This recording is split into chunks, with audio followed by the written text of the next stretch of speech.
Yeah. This is your gift for me. Yeah, appreciate you.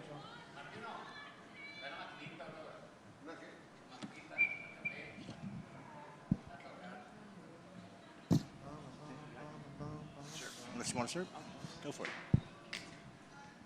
Long time no see. We just talked to you on Wednesday. Now you're here kicking butt on Saturday. How do you feel about that performance? I'll admit I'm like way too critical of myself out the gate. And so we had all this downtime because I had to put a little glue on my eye. And so I was able to sit back there and watch the fight back. And given the circumstances, I'm proud. You know, I was dealing with, we got 4 bulging discs in my neck, 2 herniations, and it was a headache this whole camp. It was a longer notice than I like on this fight. I think we had like a 9-week notice. 5 of those weeks I was dealing with the neck, where we had to tiptoe around a lot of training, and then we were able to rip it kind of hard towards the end. And whatever happened in like towards the end of that first round, I think I didn't get hit clean with anything. It was kind of like I got like a clothesline or something, and my foot sort of stepped on when I was moving out, and I called it a slip right when I jumped up, but I had kind of like this paralysis feeling in my arms afterwards. And then I wasn't able to rattle off shots the way I would have liked to. And I don't know, it might just sound like an excuse, but you know, fuck y'all. It is what it is. I mean, that's what, and so I was having a really difficult time finding my hands after that. And I'm proud of the adjustments I made in securing the takedowns. It's something I've been wanting to do in my career for a while is blend. I've always said I'm not like the best at any one thing, but I'm pretty damn good all around. And I haven't really shown that. And I think I finally showed like a level of experience and veteranship because, dude, Kurt's super tough. It's like the more you hit him, the harder he comes. And he really started to build some momentum in the second, and I was able to take it away from him by blending the game and finding my takedowns. And so I'm proud of that. I'm proud of securing some really smooth groundwork. Yes, sir. And you know what? Being damn good at a lot of things, this is perfect for you because this is mixed martial arts, and you have to pivot. And I'm sure once you talk to the team, the new team, by the way, the team. Yeah, proud of the boys. Yeah. The team. You still haven't found the name, right? It's anonymous. No, I mean this week we're the boys, but Luis Gurilla's fighting in a couple of weeks, and I'm sure he's got a different name like Mayhem for us or something. So we'll see. So with Team Mayhem Force, how did it feel being in there? Now that you got some real work and you got those 15 minutes with a tough vet, did it feel good? Like, okay, I got a good people behind me. I was able to implement some stuff. Did it go as close to according to plan? Yeah, I mean, I don't know if that was necessarily according to plan, but you know, other than we were prepared. You know, I'm proud. I'm proud of my effort. I'm proud of my team, and we're resilient. At this point, you know, you had 2 vets in there. Kurt's got 30 fights. I got over 20, and I knew. I knew it was going to go one of 2 ways, whether it be a dog fight or I was going to be able to find him and clean him. But I knew I was going to get my hand raised at the end, and I really, really believed that. And yeah, and we were able to execute and make the adjustments we needed to make, and I'm proud of that. Absolutely. And earlier you called it excuse. I'm going to say an explanation because people will wonder, like, what he had to do, and that's great. That's what a veteran does, a young veteran does. Plan B, C, D. If I can't use this, I appreciate you that to the moon with that too, because I mean it is, and it was an alarming moment where you get up and my fingers are numb, you know, and it's like, okay, what do we do now? And yeah, we made the adjustments and we made it happen. So yeah, thank you. Yes, sir. You knew he was going to be tough as hell, and he was that. Yeah. Was there anything from him that surprised you as far other than the durability and the fact that he was going to go 15 or make it a barn burner if you need be? Yeah, I mean, I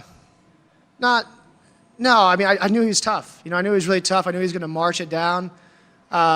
It's kind of funny, like when I got caught a couple of times against the cage and he busted out like a 4-punch flurry or whatever. It's like, oh shit, I've seen this and we wanted to avoid this. You know, I didn't want to be on this side of it. And so it's kind of funny being in the tape that you were watching. No, you know, he's really tough. Like I said, we just kind of had to deal with the circumstances because the way the first round was going, I really felt like I was finding him really well, and I felt like I could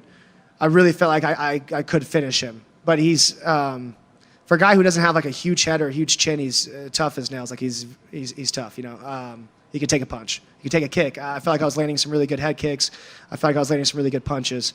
And again, the way it was going, I felt like I was going to find it and find that knockout. But He's tough. I proved that I was tough, and great fight. Yes, sir. And props to your gas tank because you kept a really good pace for 15. Not that anybody's doubted it, but you definitely can. Oh yeah. No, I mean people have. I have, and yeah, I'm proud of that too. So thank you. Yeah, that was good. You mentioned glue. Are we talking about stitches or what are they gluing? No, they just I've said this before. I got those Diaz eyes. I get touched and my eyes swell up. I think they were yelling in his corner too. Like he doesn't wear it well. I don't wear it well. But my eyes, my eyes weren't built for this sport. So yeah, no stitches, but just a little glue on the eyelid, which is almost customary. It's a kind of ritual at the end of my fights. Pop by the dock, get a little glue. It's nice that there's no stitches. That's real nice. I've been able to avoid that the last good handful of fights. But yeah, it's always something with the eyes. Good for you, man. You'll get some longevity in this game. Yeah. So a little banged up, nothing too crazy, no injuries. Everything's fine. Beat a vet. What do we do next? Top 15? What are we looking at? How soon? What's the turnaround like now that we have a win tonight? Yeah. I think what's next is just addressing the neck. It's a big deal. I've been dealing with it for a bit, and then it just really kind of hit like a zenith this camp, and so we've got some good. I mean, obviously the best staff in the world here in Vegas, and so I'm gonna get some referrals at Denver because I know I've got some good guys there, and I'm gonna try to mirror a little bit of like the protocol that Rose did with some PRP injections in her neck and things like that. I've got some appointments already lined up. I lined them up before the fight even happened, and I'm just gonna really work on getting some assessments from some docs and making sure the nerves and everything are active. And kind of try to reverse some of the atrophy through this left side. But both sides kind of have different little issues. So really just addressing the neck problem. All right, sounds great. And thank you for being proactive. A lot of people are just too tough for their own good sometimes, too much warrior. Yeah. And we'll just be like, no, we'll just put a cortisone shot down, but good. No. Good job on taking care of that, and I hope everything goes well. Dude, man, we might even have an extra table or an extra seat at the dinner table tonight if you want to come with. We could be the sweetest media person of all time right here, man. Come on board, man. We'll take you with us. Thank you. The bulging disc, has that been something that's just sort of been nagging and it just kind of flared back up, or is this something new, like in this particular training where it just got much more worse? I didn't realize how severe. Like I've been dealing with things on my left side for a while. I didn't realize I've had surgery before. To address like the labrum and the long head of the bicep. And I thought that kind of cleaned up. I didn't realize how much was coming from my neck. And then I had a wrestling injury early in camp, like around like week 8 or 9 of the fight announcement. And my whole right arm kind of went dead. Like I couldn't pick my arm up all the way. My bicep immediately atrophied. I couldn't curl. And so, like I said, it was about 5 weeks of camp that I couldn't do that. And so we got it clear with the UFC, did an epidural steroid in the neck, and that kind of brought that online. But then it triggered all this extra pressure on my left side. And so the connection through my lat and my scapula and just kind of my arm would fatigue prematurely. And we did some MRI follow-ups, and we found that the bulging discs, there was 3 before, now there were 4 total, and they all exacerbated. They're all worsened. So I had like a 4 millimeter displacement, a 2 millimeter, then like 2 other 1 millimeters, and it's just been a headache. Like this whole week, sleep is like a scarcity. It's just like because you're constantly waking up, your hands are numb, and I felt I was going to get through it for the fight, but like I said, in that first round, that knockdown, it was all in my neck. It completely triggered my neck, and so it's just kind of forefront of what needs to be done right now is just healing that and getting that back. 'Cause I believe you can. So just getting that back in line. How do the hands feel right now? Are they still feeling sort of numb? No, the hands feel. I just have like a real uncomfortable sensation kind of through my trap. My traps, yeah. Yeah, nerves are weird, man, especially when... Almost like a little Ricky Bobby, like I don't know what to do with my hands. Like I'm trying to like find a place to be comfortable. Yeah. I mean, when that happens, I know you said you just kind of had to ground yourself in the fight, but was there a moment... Because I know those are some of the things you're probably afraid to say to your corner because you don't want them to get picked up by a mic. Do you just deal with it and just kind of... Oh, man, it's so funny. Like, yeah, me and Brandon have talked about this, like the conversations you have with yourself. Yep. Like, what's it to you? Because, there's times like, you kind of might lose some faculties of yourself or whatever, and then you got a guy who's just a meat grinder, blasting you with twos down the middle, and it's like, am I about to fucking lose this fight? Am I gonna like let this happen? It's not going my way? Like, am I gonna accept it? Am I gonna acquiesce and am I gonna accept it? And you have to talk yourself back into it. Like, you have to kind of have that like, don't be a bitch. Remember what it is to you, and figure a way to win this fight. Like get back in it. And so, I definitely had some negotiations with myself in the cage for sure. Yeah. And I know that second round, I had to make some negotiations. Yeah, I bet. And I know when we talked to you on Wednesday at the media day, you wanted to see some violence in there. You wanted to have some hands thrown. I know you wanted to get a quick finish and do the other things, but you're welcome to the actual violence. Did you get what you wanted out of tonight? Sure. Yeah. I mean, honestly, securing the takedowns were a big deal because it's something that I just don't do. I like relegate myself to striking too often. And again, like we mentioned earlier, I need to blend. It's martial arts, and I'm good on the ground. I've got game there, and I don't believe enough in it. So I think this really kind of opened the door to that. It wasn't like maybe the way I want to go about it, but it is what it is, and I'm satisfied with it. Yeah, I think it opened up a channel I needed to see. That's great to see. And I guess just one last one on the neck and stuff. In your initial talks with them, is it the matter of you're going to try to do everything in your control to avoid surgery? But is it the kind of thing that they're suggesting that might be something that's... No, I think I can avoid surgery. Yeah. And I fully believe, I can avoid surgery. That's good, because I'm sure that'd be some crazy downtime, and it's hard to come back from something like that. I don't think so. Yeah, everyone's kind of on board that we can work around, and I think so. Awesome. Yeah. Well, I know you didn't get to finish, tonight, and I know oftentimes you guys are hard on yourselves, but when you think about what happened out there tonight, what are you, I guess, proud of that you could take away that you were able to overcome? Was it the fact to overcome when your body started fighting with you? Yeah. Again, just the resilience and finding it. There's been times in the past, I had tough conversations in the past where I'd almost like read a script and find a way to fuck it up. Find a way to lose, and I don't do that at all anymore. And I feel confident in my resilience. I feel confident in my experience, and now I'm proud of finding a way to win. Again, despite what anybody says, only I can feel what I was feeling in there, and we made it happen. We prepared for it. Obviously we wanted like a real crispy, clean finish, but we were prepared to mix it up and find the takedowns, and we figured we can exploit it there. And so I'm proud to do that. And again, seeing myself do it helps me in the future because it's a thing I want to continue to exploit in my opponents. Yeah. That's awesome. Congrats on the victory. Yeah, thank you very much. You kind of touched on it earlier, like your Steve, crew. What's up, bro? What's up, dog? What does it mean to have a guy like Brandon in your corner? Oh, that's my dog, man. I mean, that's my boy. It's cool. It's cool. It's just cool being around people you want to be around all the time, like we're the boys, we got the boys in the back. And so it's cool just being around people that know you really well and that you know really well. I mean, it's not like the guy's a fucking overwhelming leading hand throughout the week. I mean, dude's sitting there fucking his phone, but I trust that guy in the corner. When he's there, I want to hear what he says because he's got a crazy IQ and he knows me and he knows the game.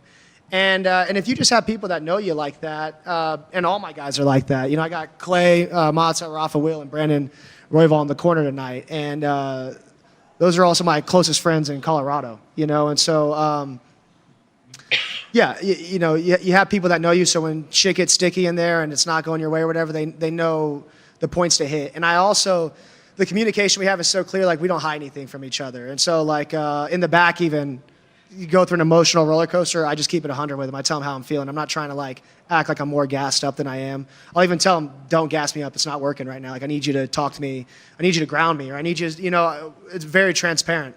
And we're all, no one's above us, and we're not above each other. We just have each other's best interests, and we're all shoulder and shoulder and arms. God bless our hearts. That's a hard part 7 right there.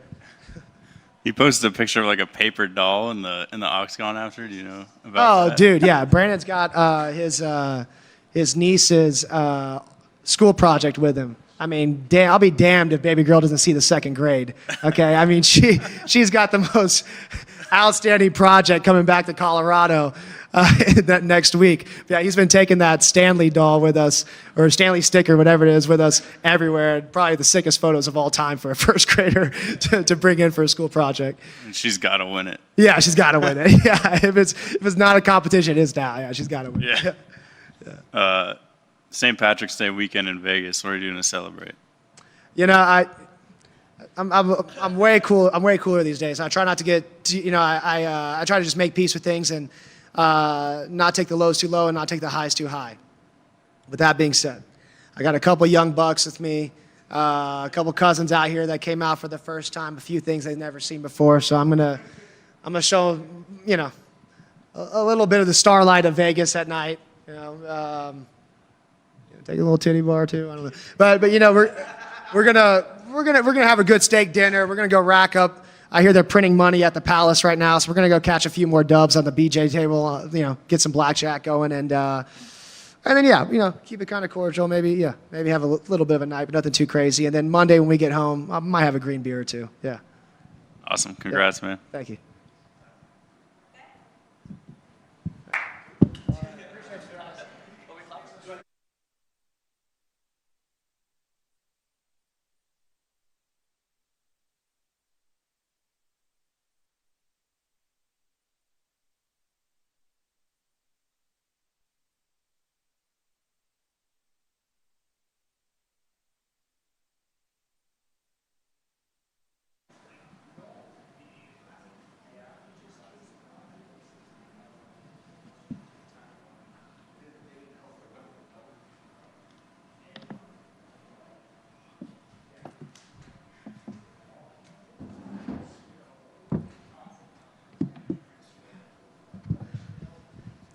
Good evening, everybody.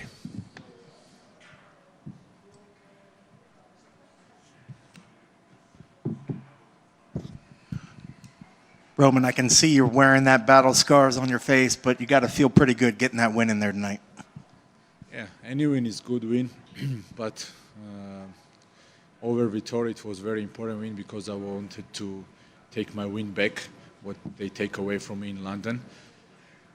I hope my opponent will get well soon. He's a strong, durable fighter, and I knew that it's for anybody tough and hard to finish him. And I was ready for 5 rounds if it needed, and as you see, I worked 5 rounds hard, and that was important for me. Definitely has the significant strikes. It seemed that first round you're both kind of feeling it out a little bit, but going from the second round on, the significant strikes kind of increased for yourself. Were you just feeling comfortable, just got more comfortable as it got into the second round once you kind of remembered what it's like fighting him in there? I just listened my corner. When they were telling me to go forward, to keep up pace, I was working on it. Also, I felt and I saw that I got him a couple times good. And I tried to still not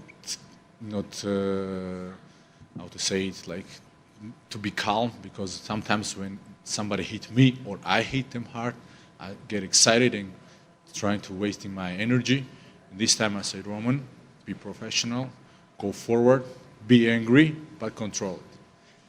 That being said, I think I was listening to the commentary. Every strike was pretty much considered a significant strike. So you guys didn't want to take jabs or anything. You guys were just throwing strong strikes. Could you remember that was kind of what was taking place out there?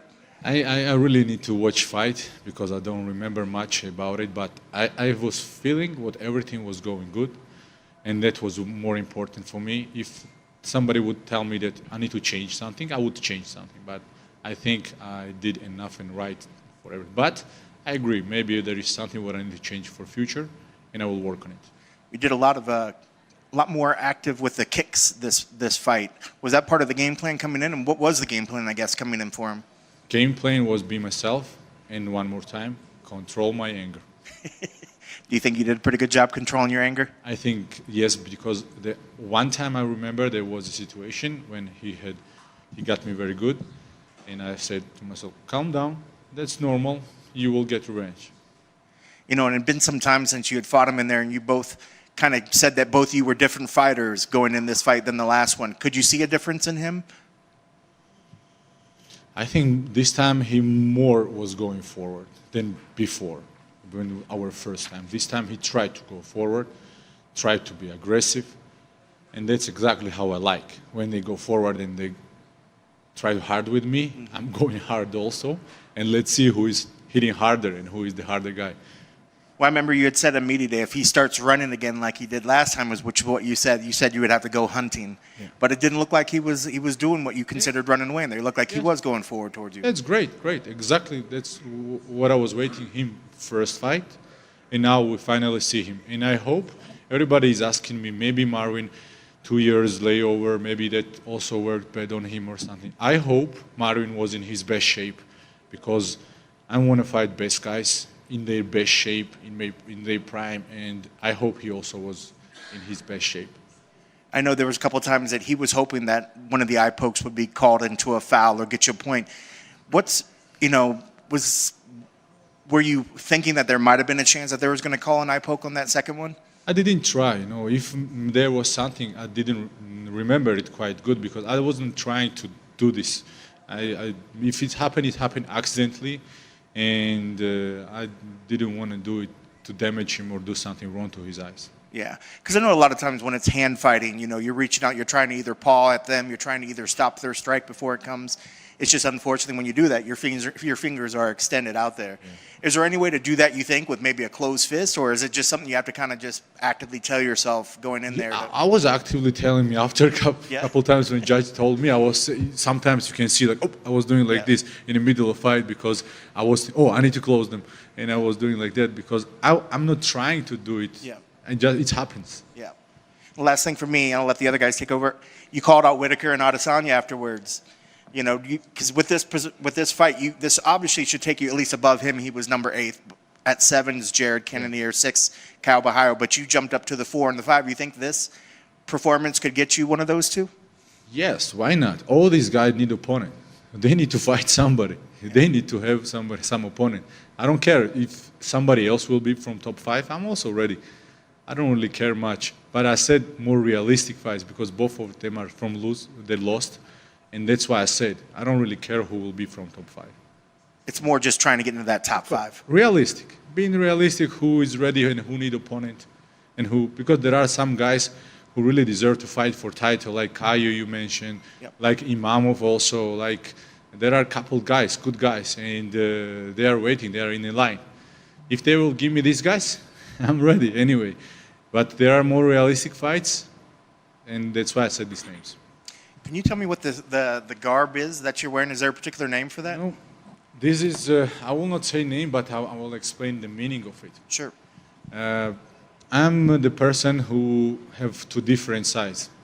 I have business, I'm working with people, I need to be calm, control it, explain how to and what to do, sometimes wear suits and be different. But inside me sleeps 2 persons. One is the wild, and another is a serious, calm person. Sometimes when I'm here fighting, this guy is me. When I'm outside of octagon, I hope I'm a little bit different. Between Robert Whitaker and in Israel, which of the 2 would you rather fight first? No, both of these guys have good names. More important for me, the name. Of course, Adesanya maybe was more on the top, and it will be better for me for my name to fight Adesanya. But Whitaker also was champion. He's well skilled, a very good fighter. It's not about personality or something. It's all about name and quality of opponent. And Adesanya will be better if we are telling about more loud name, of course. Between their styles, which do you style like? Of course, Adesanya. He's more striker, very fast, dangerous, and Adesanya will be better probably. I just wanted to ask you, was wrestling or grappling ever part of the game plan? Because for some reason you don't like to take people down and you have really good jiu-jitsu. Yeah. I have power, I feel power. If I will feel that there is some reason, like with Holland. Holland was very fast, and I feel it on the feet. And I understand that if this fight will go like this, he will just win with pointing me. No damage, but he will just point me. That's why I take him down and do what I needed to do. But with Marvin, I didn't feel that threat. I felt that I'm doing okay from first round. Maybe second round was a little bit not so good, but I felt that I'm doing everything how it needs to be. That's why I didn't change nothing. If it will be necessary, I will grapple, no problem. I guess, like, did it ever come in your mind, like, he's notoriously very hard to knock out? Like, maybe like that, did that come into your mind? No, he's very hard to knock out. He's tough guy, and we both are tough guys. And I knew that I need to be ready for all 5 rounds, and that's why I was just working just to win. But you know me, like I was still going 100%. Every punch I was trying to take his head off. Didn't happen, but I tried. Got you. Congratulations. Thank you very much. Congrats on the win, Roman. Thank you. Awesome performance. Main event, brightest of lights, fight in UFC in Las Vegas. What's the word you would feel right now after getting this revenge over a former foe? No doubt, it was 4-1. Is it a satisfaction? Is it justification? I think just it's another step in my career. Every fight is a fight. I'm always glad when I'm winning. Win or lose never will change me. Like this win will not change me who I am as a person, as a man. As any losses what I had in my career, this win also not change me.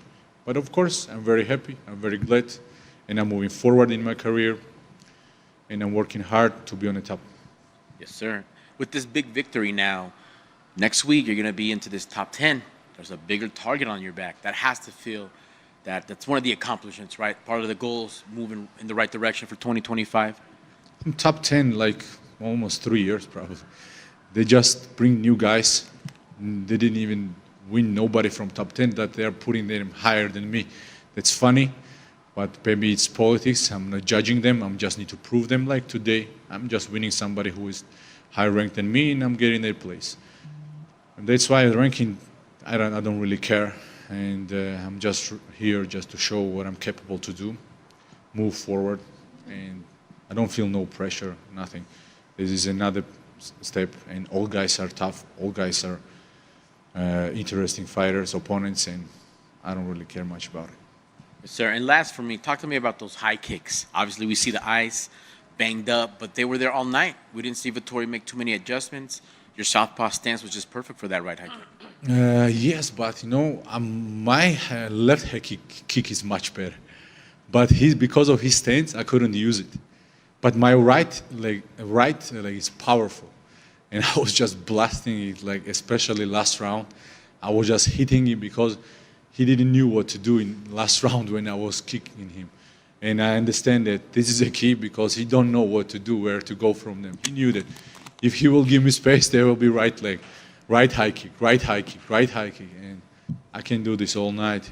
But when I will have chance of left leg, in my debut in UFC, I have left kick knockout, and that's why, you know, I'm just using my weapons. Yes, sir. Congrats on the win tonight. Thank you very much. You pulled out that spinning elbow as well. That was kind of nice. Was that something new or something that you thought you'd just bring out for him? Eric is there, and he's pointing at me. This is not something new. This is what I'm doing in sparrings in the gym, and they all are mad on me. And I want to say that I'm very sorry to my sparring partners sometimes. Like, I'm very grateful what these guys did for me. They helped me so much. But, you know, this was exactly for my sparring partners because they were always blaming me. They was telling me, you do this here in the gym, but you never do in the fight. And I said, okay, this time I will try to do for you guys. And I think I did it a couple times. I want to watch that moment in fight, and I hope I landed good because now I can say, listen, I'm doing in fights also. Yeah, and the warm-up also. During warm-up, I got him with the elbow. I'm sorry, Eric. Don't hurt your training partners. Yeah. How was the foot, by the way? We see you coming sorry. in. We see you coming in with the ice. Is it just banged up? It's Just normal? head kicks. Okay. It's from head kicks. And last, do you think that you'll see yourself fighting Marvin again? Do you think we're going to see a trilogy at some point? Let's be fair then. That's a good question. He gave me this range. If UFC will need it, and they will tell me about it, I probably will do, just because of respect. because I respect that he agreed to fight me, because why he will do this? Back then I was number 10, he was number 7. And he even said that he thought it's Roman Kopylov, but I don't trust it. And he agreed to fight me. And just because of that respect to him, I can't do this. But I think UFC will have other plans for me. Did you have any words with him afterwards? Were you guys able to exchange any words? And do you mind sharing what you maybe said to him afterwards? With Marvin? You mean? With Marvin after the fight? Yes. After fight and before fight, I go to him. I'm with my opponents. A lot of guys we are going to war. Listen, these guys don't see the war. I see plenty of wars in my life. 2008 in Georgia, when I was born in 90s in Georgia, 2014 in Ukraine, 2022 in Ukraine. I saw a lot of bad things. People don't know what is real war, and when these guys are going there and say, we are going to war and this and that, and I'm looking at their eyes and they're very serious about it. I understand these guys don't know nothing about it. If they want to see the war, I can take them, I can show them if they want. But I respect all of them. It's not like they are my enemies or something. That's why when I saw Marvin during weigh-ins, I go to him, I said, Marvin, I was in Rome. It's an amazing city. I loved it so much. I loved Italian food. I speak with him. He was a little bit shocked probably, didn't understand why I'm talking with him. But I'm not looking at these guys like my enemies for life or something. I'm a cruel guy. I'm going there because I know that they want to hurt me, and I try to hurt them also. But it doesn't mean that I'm mean to them, and it's only sport for me and nothing more. Thank you. Thank you. Good night, everybody.